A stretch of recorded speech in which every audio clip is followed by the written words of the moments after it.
What's up, nerds? Goz Master here with another Magic the Gathering puzzle quest. Today's quest, what's in the box? We're going to be going over what's in the vault every week. Octagon gives us a new set of fresh cards released in the Elite set, and I'm also going to be opening a couple of standard packs. We're going to see if we pull anything good. Let's get to it. All right, first set that we're looking at here is Kaladesh, and I don't think there's anything in here that's really great. This card is a chase card, 25 mana for 12/12 for, I forget the Planeswalker, she's red and white.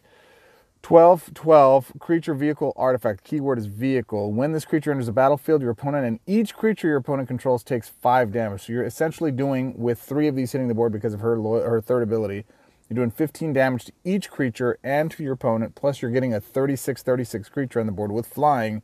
Pretty powerful stuff. It works really, really well. And a chase card, probably the only real chase card in this deck, in this set. There's a lot of good cards, but not necessarily chase. She's a chase card if you don't have all the pieces for building a combustible Gear Hulk deck. She works really well in that. Rashmi, Eternity's Crafter, 17 mana, 3/3, Elf Druid. When you cast a spell, support, or creature affects the next card in your library. So if you're running a combustible Gear Hulk deck, basically an Omniscience deck, it'll fetch the next card, draw a card for you in your hand. So every time you cast a card, it draws a card if you don't have a draw engine. There's other ways to do it, but she works fairly well on that. That said, I really think there's 2 chase cards in this 20-card set. Okay, there you go. Theros. Said it before, Underworld Cerebus. I'm not going to go into it. 18 mana, 8/8, double strike. It's red double strike. It's good with. It's the only thing that matters. Everything else in it doesn't really matter.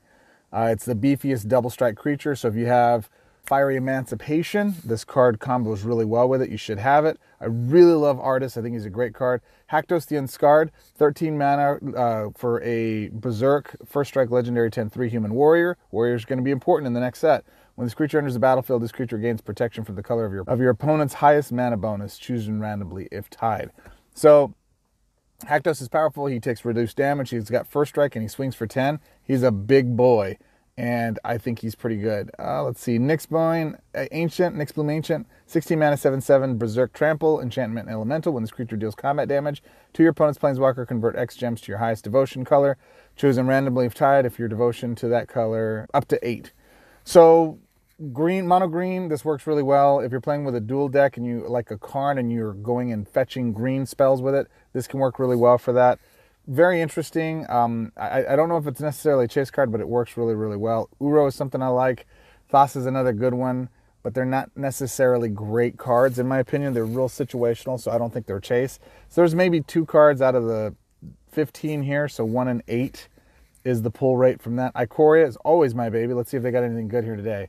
Otrimi, the Ever Playful, 14 mana, 6/6, Trample, Mutation, Nightmare Beast. Destroy the first 3 different creature cards from your library. When this creature deals combat damage to your opponent's Planeswalker, return the first creature card from your graveyard to your hand and gains full mana. This does not play well with Song, but there's a lot of other engines like Fires of Invention, which work well with it. This is a fun card. I like it. There's a lot of synergy with it, and I think it's going to get better as the series goes on. Climax is not a chase card. It's a good card, but it's not a chase card. Genesis Ultimatum is 23 mana. This works really well in a cycling deck. Blue, red, green spell card. Fetch the first 5 cards from your library. Each non-spell card fetched this way gains full mana. Disable those cards until the end of turn, then exile this card. Use it in a unpredictable Cyclone deck. Pull this card, gets full mana. Draw a bunch of cards. Most of them have Cycle. You don't have to wait till your next turn. You can just start cycling, and it'll help fill your hand up with Unpredictable Cyclone on the board. It's a great card. Definitely worth getting. Aluna, Apex of Wishes, 23 mana. Flying, Trample, 8/8 Mutation, Beast Elemental Dinosaur. Mutation, when move the first spell card that is not named Aluna, Apex of Wishes, from your library to the battlefield under your control. This effect can trigger up to 3 times per turn. Solid card. You get combos going where you're actually putting creatures on the board that are mutated by this, and you wind up getting 3 specific benefits to your hand or to the board. Really solid card. Unpredictable Cyclone is a beast. I love this card. This deck lost pretty much nothing with the rotation, so you can go build it right now. I have it in... I just swapped out Mirror March with Molten Echoes, which I think is great. 4 shield support card enchantment. When you draw a card, you can't draw cards until end of turn. When you cycle another card, fetch the first card without cycling from your library that shares a card type with the cycled card. That card gains full mana. This effect can trigger up to 3 times per turn, cycling 5. This card's on the board. It doesn't work on itself, which is weird, but it's on the board. You wind up having all of your cards are cycling except for 1 spell, 1 creature and 1 support. Your support is Molten Echoes, your creature is Quartzwood Crasher, and your spell is Genesis Ultimatum. And that way you're pulling your cards to your hand, you're cycling, you're able to do it as much as you need to until you find this card, put it on the board, and then every turn you're putting 3 full creatures on the board, really what you want. And then if you already have the support on the board, go for 3 creatures. That way you're just beefing them up and you're swinging for a couple turns and winning the game. It's a powerful card. I love it. Wynota, the Joiner of Forces, 13 mana, 6/6 red-white, human warrior. At the beginning of your combat on your turn, if you control a non-human creature, fetch the first human card from your library that is not named Wynota, Joiner of Forces. Move that card to play under your control. Then it gains haste and prevent damage until end of turn. So go get, there's a ton of different things you can do with this. This with Urza is really the biggest deal. It's just a great card. You want it. So you get a 1 in 3 chance of pulling a card that's super chase. In my opinion, that's the best set so far. Elite Collection from M21. Avatar of Growth is a beast. It's just a great conversion card. 16/7/7 Elemental Avatar. When this creature enters the battlefield, convert X gems to green. That's the key word. X is your mana bonus, then fetch the first 2 land supports from your library. Move those cards to your board under your control. Tamio's ultimate ability, or Karn after he's beefed up himself with a green one, makes that card ridiculously good. Somebody's asked me before, is Grim Tutor a chase card? 6 mana, pick one of the first 4 different cards from your library, fetch that card, it gains half its mana, then lose 6 life. I haven't played enough black to tell you that this card is the best, but in building decks with black so far, this card's the card that gets cut, so I don't necessarily think it's a chase card, but I don't fault you if you go get it. Karavik, I do like it. There's combos waiting to be broken here. 15 mana for a black 6/5 human warlock. While on the battlefield, other creatures get -2/-2. When another creature is reinforced, that creature gets -3/-3. Morbid, at the end of your turn, gain 3 loyalty. That's not enough. It really doesn't play very well. His big ability is that he kills creatures. So you combo off of those creatures that wind up getting killed. And then the other final creature here that's worth chasing, 17 mana for a Stormwing Entity. 6/6 Elemental. When you cast a spell, if this card's in your hand, reduce the cost by 3. Then this creature gets +1/+1. This card works amazingly well with Teferi, Master of Time. This creature gets, for prowess, +3/+3. Not till end of turn, permanently. Amazing. When this creature enters the battlefield, draw 2 cards, and it's unlimited. This card is a beast. I was not sure it would be as good as it is. It is an amazing card. So you got 4 out of 14, so you got a 1 in 6, we'll say, for the Elite Collection. And then Zendikar, Shatterskull Smashing is a chase card. 6 mana, 10 stored, land forming spell card. Deal X damage divided equally amongst each opposing creature. If X is 6 or more, deal X times 2 damage instead. X is this card's stored mana. Land forming, create a Shatterskull, the Hammer Pass. It's good. It's solid. Skyclave Relic, I think, is a chase card. 9 mana, support card, artifact. The support can't be reinforced. Activate 2, convert 2 gems to your Planeswalker's colors, mono green or bi-color. Kicker 9, when you cast this card, create 2 copies of Skyclave Relic on the board under your control. So you get 3 for the kicker of 18. I really like this card. I don't have it yet, but I'd like to play with it. And other than that, Yasharn is good. I just haven't figured out how to break it yet. You might want to chase it. If you can get it, don't be upset by it. I think it's going to be a good card, and I think that's all that there is. So there's 3 in here. Ancient Green Warden. I'll take Ancient Green Warden, but I don't think it's a chase card. Not yet. Not until I get it and prove it. So 3 out of 15, so you're 1 in 5 there. So your best is Ikoria out of that. All right, that's enough of that. That was what was in the box. Let's get to the standard boosters. Let's see what we pull. We are only missing 2 rares, so we want all mythics here. Let's see. Give me the Angel. I want Angel of Destiny, Emeria's Call. Actually, I do want this. 15 mana, white land forming spell card. Create 2 angel tokens. Then your non-angel creatures gain prevent damage until the end of turn. Land forming, create an Emeria Shattered Skyclave. This is actually really cool. I can't wait to break this. This is going to be really cool. Come on. There's one other card. Forsaken Monument. 15 mana, support artifacts. Another mythic, though. It's cool. While on the board, your colorless creatures get +5/+5. When you match 3 or more loyalty gems, gain 3 mana. When you cast a colorless card, gain 6 life. I actually really want to play this. I think that's going to be a lot of fun. Let's see. Blue, give me something good. Nimble Trap Finder, that's one of the rares. I'm not going to go into it. Red. Morog, Fury of the Akram. Oh, I'll read it here after a bit. Zareth, that's actually one of the ones that I was interested in playing. 15 mana, 6/6, flash, haste, Merfolk Rogue. At the beginning of combat and your turn, if this card is in your hand, and you control another rogue that is not named Zareth, you may return the card to your hand. If you do, move this card from your hand onto the battlefield under your control. When this creature deals combat damage to your opponent's Planeswalker, pick one of the first 3 spell cards from your opponent's graveyard. Move that card to play under your control. Cool. I definitely want to play it. I have some ideas on how to break it. And then the other one is Morag, 19 mana creature Minotaur Warrior. While on the battlefield, your other creatures gain bravery. When a creature you control attacks, gain XO until end of turn. X is equal to your other creature's reinforcements. Reinforce each creature you control until end of turn. Awesome. Let's go, baby. I just leveled up to level 200. I wound up getting a brand new basic booster standard. So let's go open that bad boy and see what mythics we pulled. Let's check it out. I have all but one rare, and the rest of these should be masterpieces and mythics. So let's see. Good possibility I might not pull any more rares. Let's see, but I think I'm going to get the last one here. All right, so first one is a mythic. Okay, so I'm looking for Angel of Destiny. Come on, man. So Scourge of the Skyclaves. It is a 9 mana, 15 kicker demon. Kicker 15. When you cast this card, each player loses up to 20 life. This effect can't reduce a player's life below 1 life. When this creature enters the battlefield, it gets +X/+X. X is the amount of life your opponent lost this turn. That's pretty devastating. This with Angel of Destiny is going to be beast. Yeah, I like that. And yeah, I dig it. Wow, that's an awesome card. All right, next is a masterpiece. It is 16 mana. Is it Scoot? No, Rampaging Ballots. Landfalls create a beast token. So this is good. So this card, is this a chase card? I don't know. I think it's going to be great inside of Garruk's mono green and the newest one.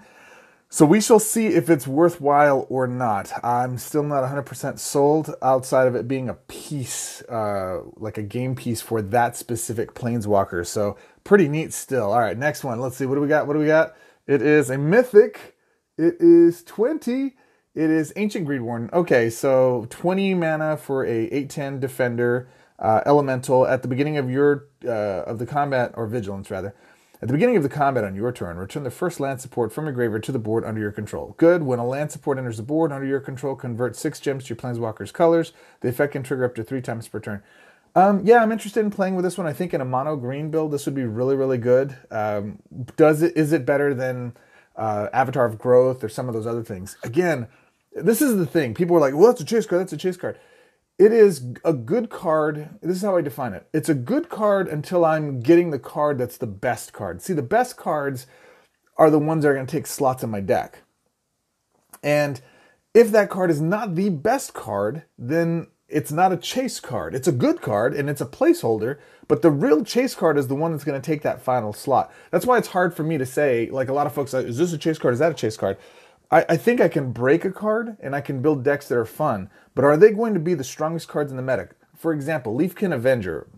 Everyone says Leafkin Avenger is the greatest card for sure from M21, and it is a really, really good card. The challenge with it is that it's limited to green conversion. Now, prior to this set, Zendikar Rising, it only had one slot that it filled, which was mono green, and for the most part was Nissa Worldwaker. That was it.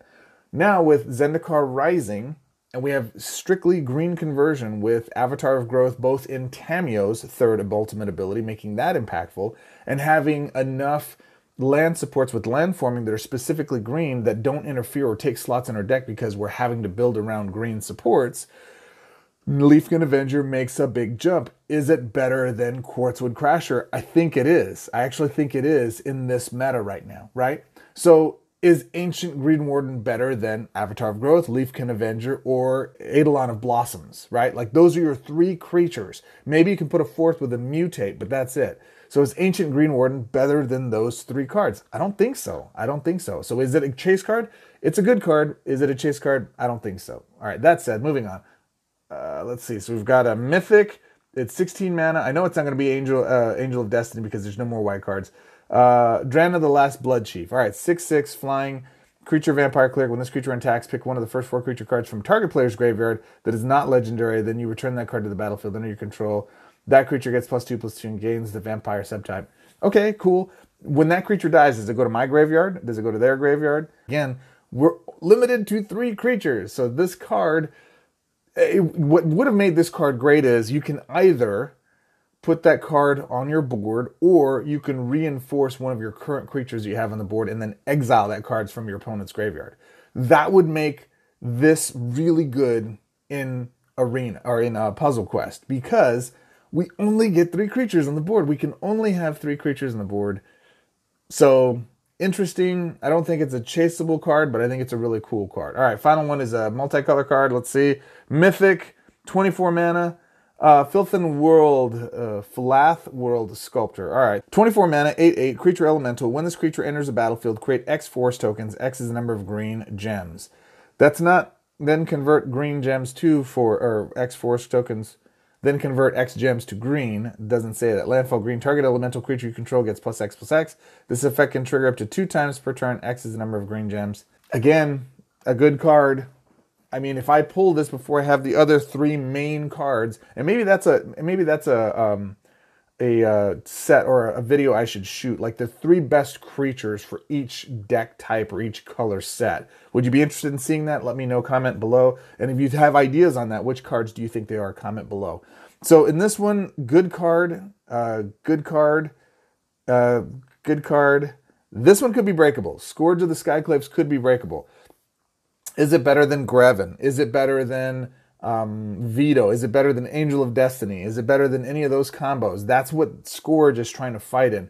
I think it's close, and I think this is one of those that I have to test in order to figure out, is it a great card?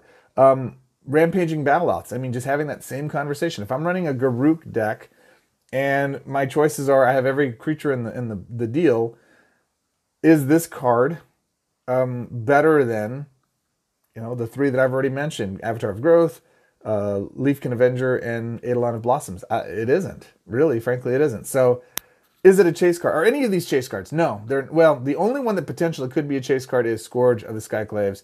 I've got to go figure it out. I'm not 100% sold on it. But hey, I didn't pull a single rare. This was all mythics and 1 masterpiece. I will take it, man. Totally cool. Let's get to a deck tech update. Okay, so our first update is going to be a pretty simple one. We're going to talk about standard Cyclone for Narset of the Ancient Way. This is a fun build.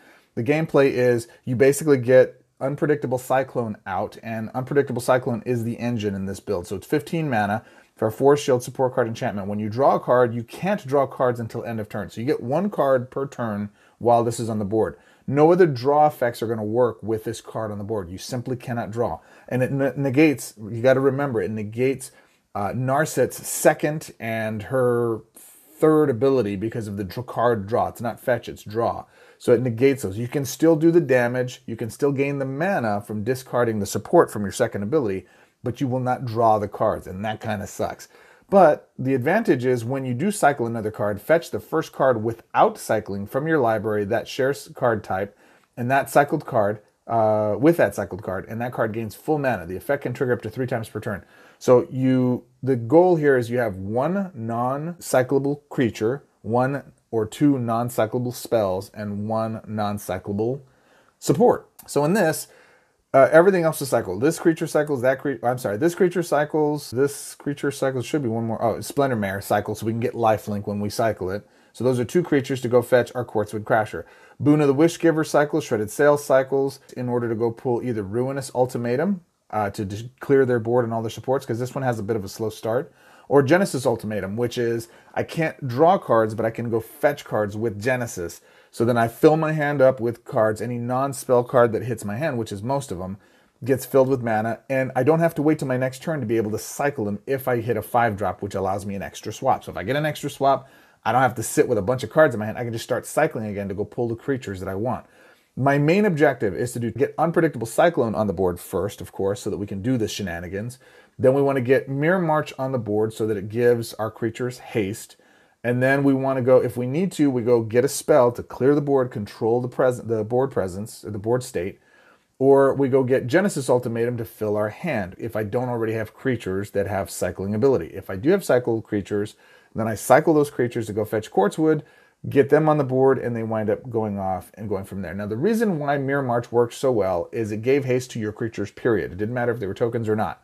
So we still want to keep that haste in play, but we've got to take this bad boy out. Sorry, bye-bye. It's time to go. You've got to leave. And my favorite haste support now is you have Flame Shadow Conjuring. If you've got this is Origins. It's always going to be in place. So if my real card of choice is out, then this goes. 10 mana, 2 shield, enchantment. When a non-token creature you control enters battlefield, it gains haste, prevent damage until end of turn. Again, non-token, which kind of sucks. My preference right now is actually Molten Echo. So it's a couple more mana, 3 more mana, 3 shield, enchantment. When a non-token creature enters the battlefield under your control, reinforce it until end of turn. That creature gains haste until the beginning of your next turn.